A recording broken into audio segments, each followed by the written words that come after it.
Vediamo un pochino le nomination.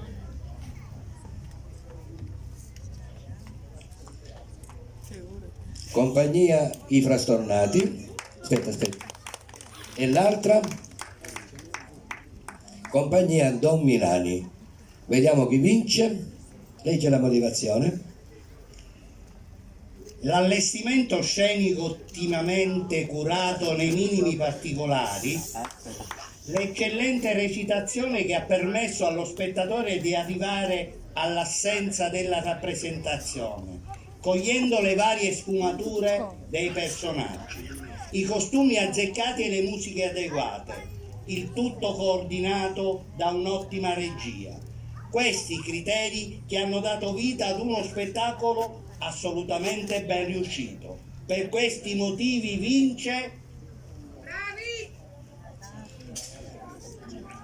I Frastornati, la vincitrice da Master Buono.